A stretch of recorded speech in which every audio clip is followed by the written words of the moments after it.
श्री परमात्मे नमः। ओम श्री सतगुरुदेवाय नमः। भगवान देखो बता रहे हैं, 12वें श्लोक में बता रहे हैं, इस प्रकार शांति को प्राप्त हुआ जो पुरुष सब भूतों में द्वेष भाव से रहित, यो स्वार्थ रहित, सबका प्रेमी है और हेतु रहित दयालु है तथा ममता से रहित और अहंकार से रहित सुख दुखों की प्राप्ति में सम और क्षमावान है, अर्थात अपराध करने वाले को भी अभय देने वाला। देखो भगवान बता रहे हैं कि अपराध करने वाले को भी अभय देने वाला, सब भूतों में द्वेष भाव से रहित, यानी भगवान बता रहे हैं कि किसी से द्वेष नहीं करना है।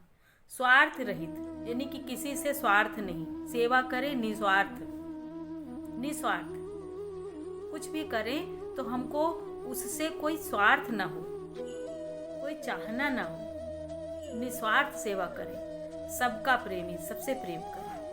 भगवत यानी कि भगवान देख के, अपने अंदर में भगवान देख के सामने वाले को, यानी कि इसके अंदर वही परमात्मा है जो मेरे अंदर है, भगवान का अंश है। ये बता रहे हैं भगवान कि सबका प्रेमी, हेतु रहित, हेतु रहित, अपना हित कभी न सोचे, अपना हित कभी न सोचे कि हमारा ही हित हो।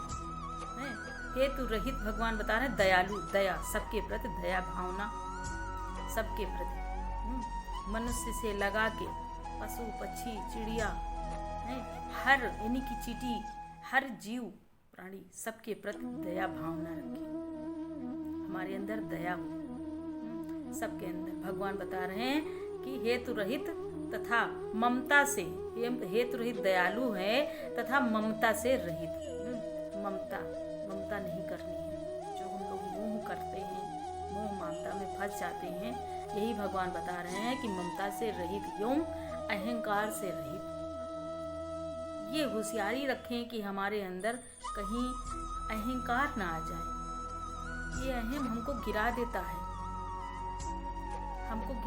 है, हमको हमारे श्रेय साधन से गिरा देता है। इससे हमको बचे रहना है, हमेशा सतर्क रहें कि ये जैसे फन की तरह, जैसे कि फन उठाता है, ऐसे इस पर ज्ञान रूपी हथौड़ा इस पे मारे, ज्ञान रूपी हथौड़ा से इसको मारे।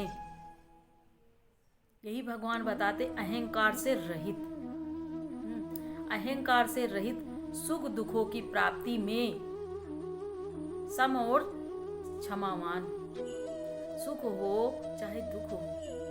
भगवान कैसे खोलते हैं, देखो एक एक बात बताते हैं, खोलते हैं कि सुख दुखों की प्राप्ति में सम और क्षमावान, सुख हो चाहे दुख हो, दुख में दुखी नहीं होना है, सुख में हर्षित नहीं होना है, सम रहना है। जो भी है भगवान का है, दुख है चाहे सुख है, सब में सम रहे, हमारा मन स्थिर रहे, हमारा मन शांत रहे। शांत कब रहेगा? जब हम भगवत अर्थ कार्य करेंगे, भगवान देखेंगे, भगवान में रहेंगे, ध्यान में रहेंगे, तो हमारा मन शांत रहेगा, क्योंकि वो शांति स्वरूप है। परमात्मा शांति स्वरूप है। जब उसका ध्यान करते हैं तो मन में शांति आती है, मन में शांति आती, मन शांत हो जाता है। सत्संग में बैठते ही कितना मन शांत हो जाता है, मन शांत हो जाता है, एकदम आनंद, यानी कि सब भूल जाते हैं, कोई चिंता नहीं रहती वहाँ, कोई खुटका नहीं रहता। ये तो घर में आते हैं, मेरे में जब फंसते हैं, जब देखते हैं कि हमारा घर है, हमारा परिवार है, हमारे बच्चे हैं, हमारा सब कुछ है, तब हम परेशान होते हैं, तब हम चिंतित होते हैं, चिंता करते हैं, तो हम भारी हो जाते हैं, तो हम देह भाव में आ जाते हैं। बस यही समझना कि जैसे ये सब भावनाएं आती हैं, बस ये समझ लेना है कि हम देह भाव में आ गए। तो जब आत्म भाव में रहेंगे तो हमें कोई दुख नहीं है, हमें कोई कष्ट नहीं है। सुख हो चाहे दुख हो, कैसी भी प्राप्ति हो, उसमें हमको सम रहना है और क्षमावान। कोई दो शब्द बोल देता है तो भी हमको नहीं बोलना है, नहीं बोलना है। क्योंकि भगवान ने तो 100 गाली, यानी कि देखो 100 गाली शिशुपाल वो था जो 100 गाली देने पर तब जाके उसको मारे थे। तो इतनी जल्दी हम लोग को यही देखना है कि अगर कुछ बोलता है, शब्द कह देता है, तो उसमें भी हमको शांत ही रहना है, क्योंकि अपने स्वभाव में रहना है, आत्म भाव में रहना है। संत का तो यही स्वभाव है, सच्चे संत की परख तो यही है। नहीं तो बोलते हैं तो उसमें बहुत विकार आते हैं, बहुत द्वेष उत्पन्न होते हैं। एक शब्द बोलते हैं, दूसरा भी 2 शब्द बोलता है, फिर बोलते हैं, फिर दूसरा 4 शब्द बोलता है। इसीलिए हम ना ही बोलें तो ही अच्छा है, शांत रहे, क्षमा कर दें उसको। हैं भगवान बता रहे हैं कि सुख दुख की प्राप्ति में सम और क्षमावान, और अर्थात अपराध करने वाले को भी अभय देने वाला। कोई अपराध भी अगर कर रहा है,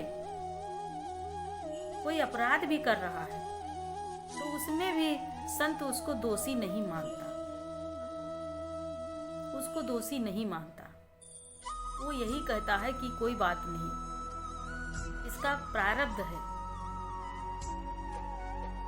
कर्म कट रहे हैं, ऐसे करके वो क्षमा कर देता है, वो माफ कर देता है, उसको और आगे बढ़ाता है, प्यार से उसको समझा देता है, कोई बात नहीं। तो उसको भगवान बताते हैं अभय देने वाला। वो भय से और उसको समझाएं, प्यार से समझाएं। कोई अपराध अगर करता है तो भी उसको प्यार से समझाएं, प्यार से समझा के उसको हम संतुष्ट करें और ऊपर उठाएं। जब वो समझेगा, भगवान की बात समझेगा, तो उसका भी मन शांत होगा, क्योंकि सबके अंदर एक ही भगवान है, एक ही परमात्मा है, वो शांति स्वरूप है। यही भगवान बताते हैं कि अपराध करने वाले को भी अभय देने वाला। तो हमको कैसे रहना है, भगवान यही बताते हैं, अहंकार से रहित हो जाएं, सुख दुख की प्राप्ति में सम और क्षमावान रहें, अपराध करने वाले को भी अभय देने वाला, अपराध करने वालों को, और शांति स्वरूप, शांति को प्राप्त हुआ है, सब भूतों में द्वेष भाव से रहित, स्वार्थ रहित, किसी से स्वार्थ नहीं करना है, सबका प्रेमी और हेतु रहित, दयालु है तथा ममता से रहित है। ये भगवान देखो कितना अच्छा खोल रहे हैं इसमें 12वें श्लोक में, बहुत अच्छा खोल रहे हैं कि हमको कैसे संसार में रहना है, ये सिखाते हैं, अर्जुन को बताते हैं। अर्जुन को सब जब खड़े होके युद्ध में बीच में जब खड़े होके समझा रहे हैं, तो वही सब तो है, हम सबको जो है यही सब तो सता रहे हैं, मोह ममता राग दोष, ये सब अपनों का, ये सब यही सब तो सताते हैं, इसी से तो हम दुखी सुखी होते हैं, यही सब तो हमको सता रहे हैं और इसी से परेशान हैं। हम दूसरों से परेशान नहीं हैं, हम खुद से परेशान हैं। दूसरा कोई हमको दुखी नहीं कर सकता अगर हम अपने से दुखी ना हो तो, अपने मन से, अपने विचारों से अगर दुखी ना हो तो हमको भगवान भी दुखी नहीं कर सकता, कोई भी दुखी नहीं कर सकता। यही भगवान बताते हैं कि हमको कैसे रहना, बहुत अच्छा बोलते हैं, इसलिए इसको जरूर सुने और इसका मनन करें, ध्यान करें, इस पे चलें, इन वचनों पे। बहुत प्यारे वचन हैं, बहुत अच्छे वचन हैं, इनसे हमको बहुत शक्ति मिलती है कि हमको कैसे संसार में रहना है। हरि ओम तत्सत, हरि ओम तत्सत।